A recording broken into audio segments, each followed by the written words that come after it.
तो hello guys, कैसे हैं आप सब लोग। उम्मीद करता हूं कि आप सब लोग अच्छे होंगे।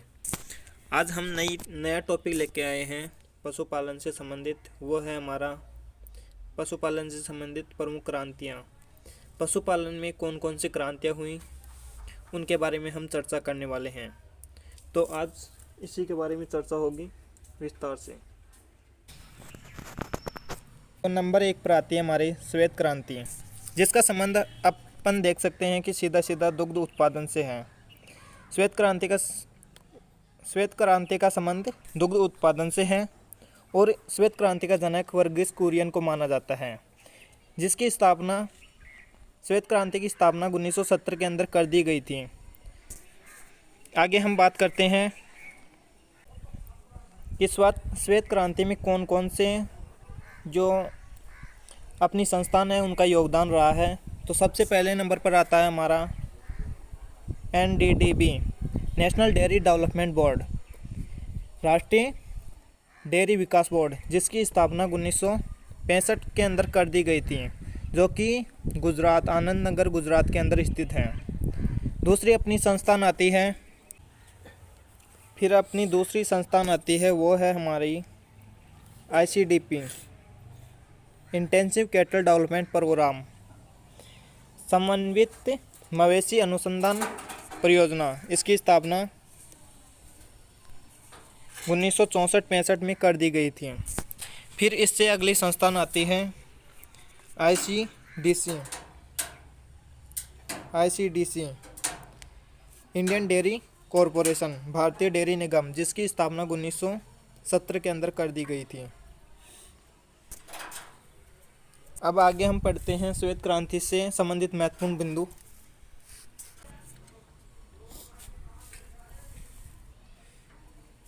श्वेत क्रांति में एक जो आइडिया लेकर आया था वर्गीस कुरियन,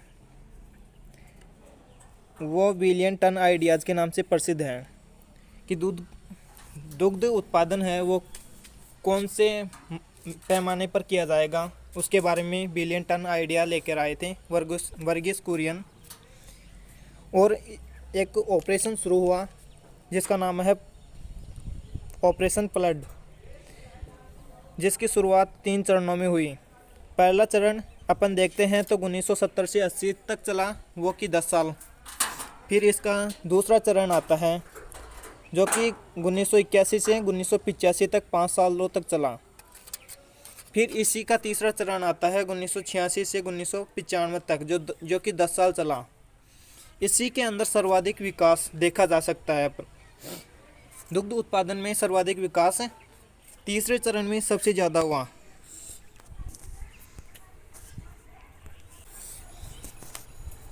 फिर अपन देखते हैं कि भारत में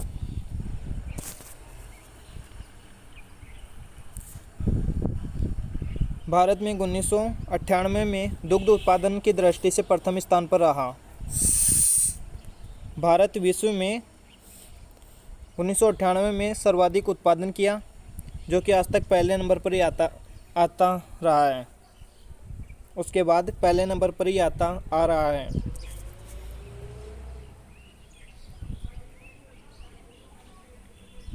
यहाँ पर देख सकते हैं कि विश्व में सर्वाधिक दुग्ध उत्पादन भारत में होता है, जो विश्व के 23% दुग्ध उत्पादन करता है।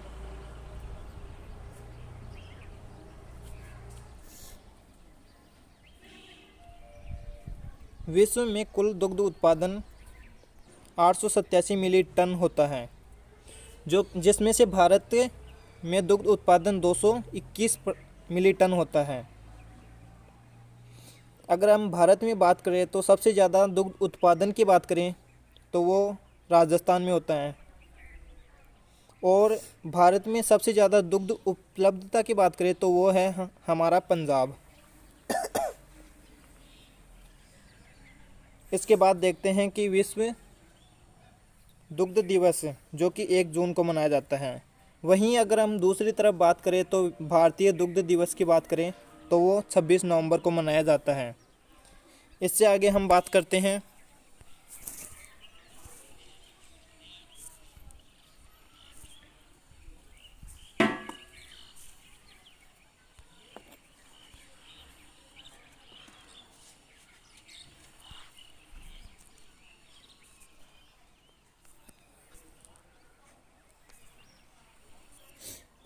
इससे आगे हम बात करते हैं जो कि दूसरे नंबर की क्रांति आती है, वो है लाल क्रांति, रेड रेवोल्यूशन। रेड रिवोल्यूशन जिसका संबंध सीधा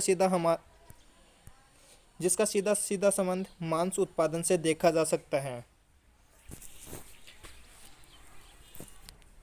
कुल